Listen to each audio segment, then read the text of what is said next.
Yıllardır burada Karacadağ'da pirinç ekiliyor ama maalesef tanınmamış şimdiye kadar, tanıtımı yapılmamış. Şimdi Karacadağ pirincinin özelliği özellikle yani tespit edilmiş ki Karacadağ pirincinde şeker fazla yok. Vitamin açısından zengin bir üründür. Dolayısıyla Karacadağ'da şu anda en meşhur yemeği Karacadağ pirincidir. Yani Ankara'ya kadar götürmüşler, orada tanıtım yapmışlar. Yani zengin bir ürün olduğu, yani vitamin bakımından zengin bir üründür. Geçen sene emin olun zarara çalıştık.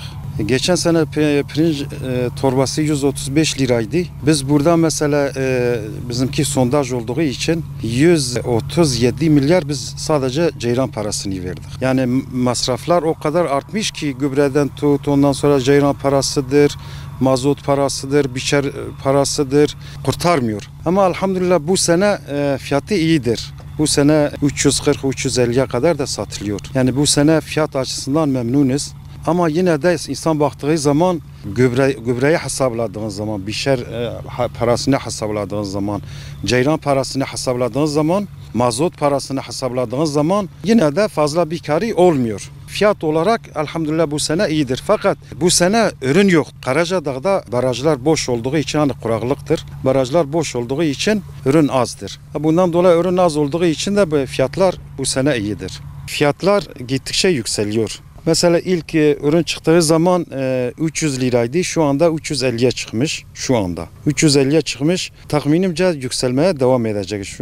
Bu toptancılar gelip alıp götürüyorlar. Götürüp stok yapıyorlar, artık satıyorlar, bilmiyorum. Bunu yetkililere sesleniyorum. Ürünlerin fiyatlarının artması, mazottan tut, ondan sonra gübreden tut, yani bunların yüksek fiyatta geldikleri için. Mesela mazot bugün şu anda biçer dönümü 100 liradan biçiyor mesela. Elektrik parası geçen sene 100 milyar verdik, bu sene 135-140 milyar veriyoruz. Yani aynı kilowatt ama maalesef yani kurtarmıyor. Tarımla ilgilenen insanlar mağdur durumda, zor durumdadırlar. Mesela bugün sen bir torba pirince 25 kiloya 350-340 dediğin zaman insanlar hakikaten alamıyor. Fakirler alamıyor. Niye?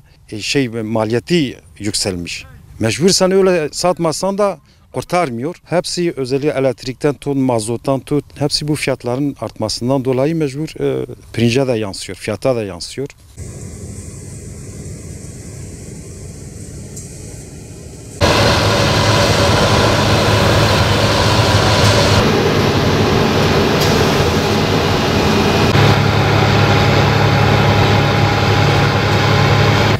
Bu sene hasadımız elhamdülillah iyidir. Yani güzeldir. Yalnız bölgede hani geçenki yıllara göre ürün azdır. Daha önceki yıllarda barajlar vardı. Barajlarda bu sene su olmadığı için kuraklıktan dolayı. Bu sene sadece son taşı olanlar ancak pirinç ekebildiler. Bizim de son taşımız vardı. Yalnız şöyle bir durum da vardır. Son taşı olanlar da hiçbir şekilde hani bu ektiği ürünlerden gerçekten faydalanamıyorlar. Yani o da sıkıntısı bu elektrik yüzündendir. Yani şöyle bir düşünün, bir 5 ayda birkaç dönüm ekin ekiyorsunuz ve ektiğiniz ekinin belki %80'i rahatlıkla söyleyebilirim, %80'inin parasını elektriğe veriyorsunuz. Geri kalan %10-15'in de parası gübredir, mazottur, ilaçlardır, masraflardır. Yani gerçekten bize yani hiçbir şekilde geçen seneyi söylüyorum. Geçen sene hiçbir şey kalmadı. Bu sene de hani ürün az olduğu için fiyat biraz daha iyidir. Yani memnun olduğumuz, istediğimiz fiyatı var. Ama yalnız yine de tekrardan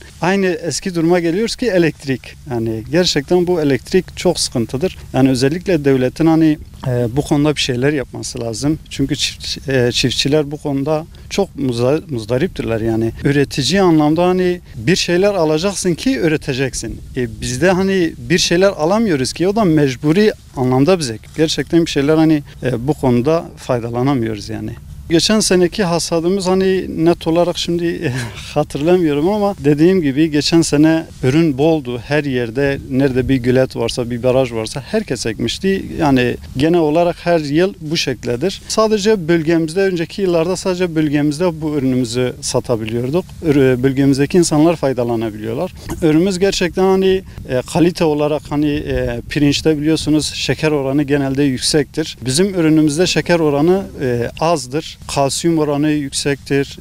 Vitamin açısından bol vitaminlidir. Yani ürünümüz gerçekten hani besin maddesi olarak çok güzel bir besindir. Bu konuda hani herkes tarafından tanıtılsa, bilinse eminim yani bu bölge sadece pirinç ekmekle yani geçimlerini çok rahatlıkla sağlayabilirler yani. En büyük etken sudur.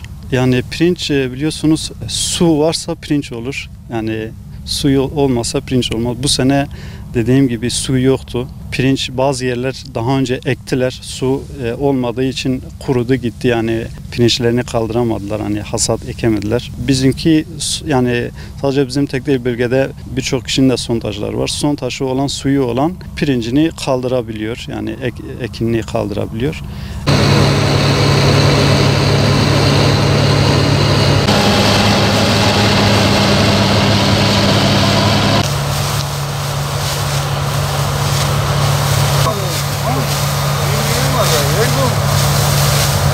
Devlet yardım bedeme ceyran buhayı, mazot buhayı, elektrik buhayı, güç buhanın em nukanın çiftçiliğe bakınıydı. Ama hakkı ceyranı bedin 105 milyar ama hakkı ceyranı bedin. Hakkı ceyranı, hakkı mazotu, yani buhayı, hakkı gübre tona 7 milyar mazotu perdar.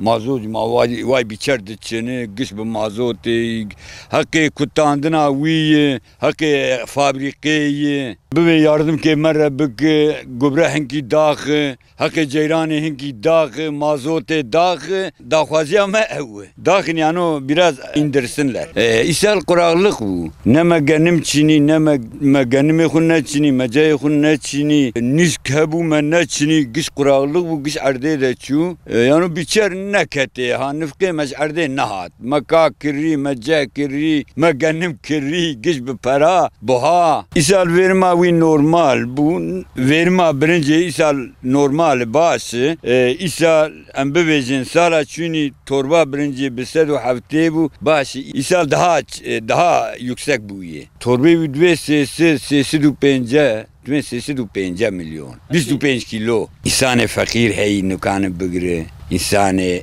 hey nukan sonra de torba bugre em nakailen mazotu ceyran hakkı vizereyi jibala u işçiya vi hey abrince hey hakkı fabrike hey hakkı işçiya hey bu zuya ija birinci fiyata vi zede buye yani o emne kailin zede bizi ya bana uya zede buye vallahi amş devlete duazı her tuşlar zambın am duazı her tuşlar zambın birinci cezi ganimci hububat meyve am duazı her tuşlar zambın erzani rende